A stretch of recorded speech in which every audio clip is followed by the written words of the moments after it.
While PS5 players will have to wait until September to get their hands on Baldur's Gate 3, PC players finally get their chance on August 3rd. With so much content promised, whether new subclasses, 2 entirely new acts, massive locations, or loads of NPCs, there's much to do. Check out 15 such things that we can't wait to experience.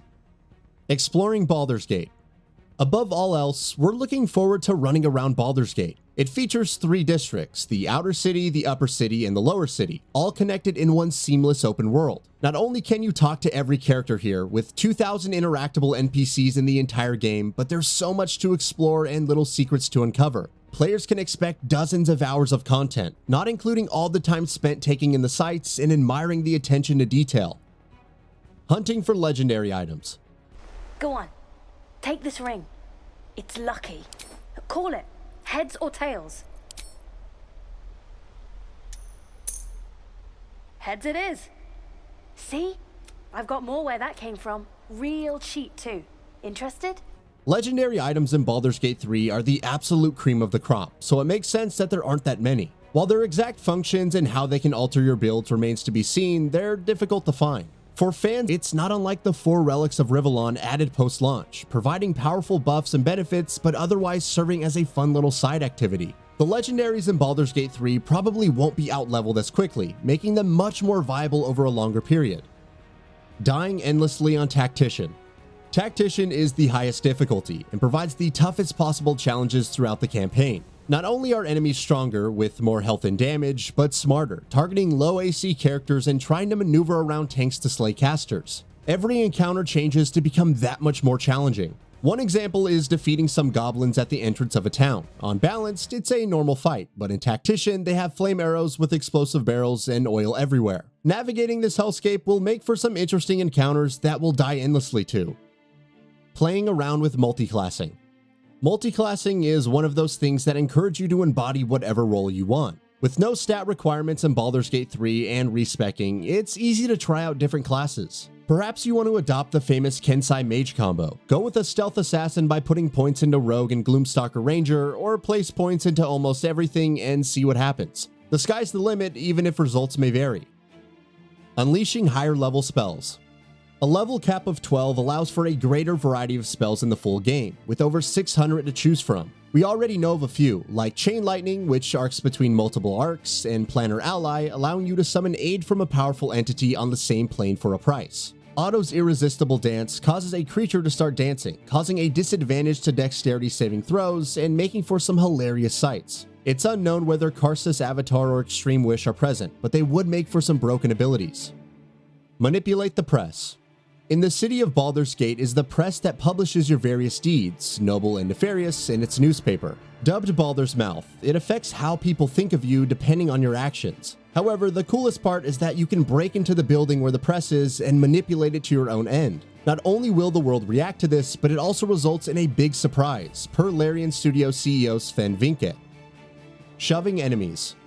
One thing currently in early access but never really gets old is using shove on enemies. Since it's a free action, you can push them off ledges, getting some free damage and maybe killing them outright. Though hilarious, it's also very useful, and we're curious to shove anything and everything that gets in the way. Is it the best option against dragons and whatnot? Probably not, but it's worth trying out.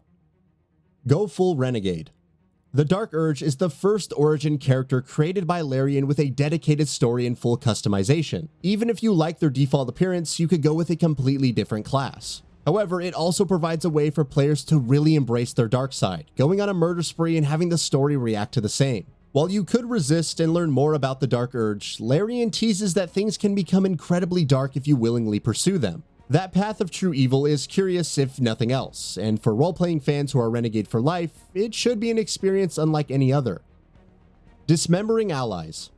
Another extension of the Dark Urge, but still an intriguing option. You can dismember your allies. As seen when the Dark Urge first meets Gale, you can either lend a hand or, as Shadowheart put it, take one. These then become trophies which you can haul around. If Gale can meet such a gruesome fate, who says that you can't do the same to others? As sadistic as it sounds, we're keen to see where the story goes. Speaking to and adopting animals. Speaking to animals throughout the game is one thing, especially as you may learn new information or start different quests due to interacting with them. However, you can also adopt animals on top of petting them. It's probably a good idea, until you get an owlbear cub and it starts eating all of your other pets. Still, it's an option, and other potentially dangerous pets probably await. Cosmetic customization.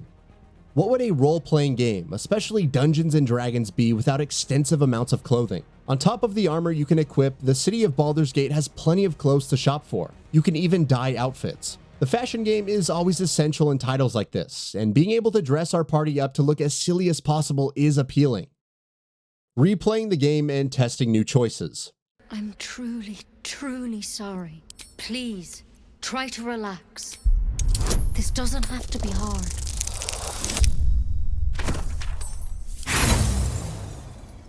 It sounds weird to look forward to replaying the game, especially when a single playthrough can take 75 to 100 hours, 200 if you go after everything. However, on top of all the choices and classes available, we're keen to see how our decisions affect the ending. Larian touts 17,000 variations on the same, but the number of truly different endings is in the low double digits. Nevertheless, those who saw the results of their decision will no doubt be curious to see how certain things can turn out by the end of Baldur's Gate 3, no matter how small and insignificant they may seem.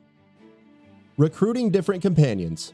The different party members you can recruit are all distinct in different backgrounds, interactions, and objectives. These all significantly affect your playthrough, taking you down new paths and interacting with each other in exciting ways. Will Will fulfill his purpose and kill Karlach, or will they become friends? Can Shadowheart get along with her allies and reveal her secrets or not? All of this and more can alter your playthrough, and it's an exciting prospect to experience.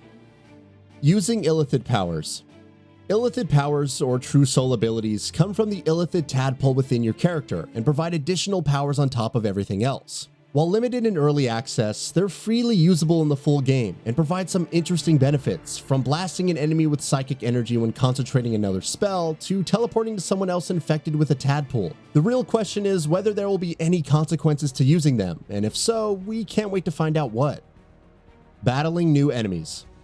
Early access already provides a fairly diverse number of threats to fight, from goblins and bugbears to mind flayers and ogres. There are even classic threats like beholders that appear as bosses. We know of other new enemy types like dragons, and it should be interesting to see what other threats await and how Larian will twist them to create unique encounters. Of course, there are also the three main villains, which should provide some crazy conflicts.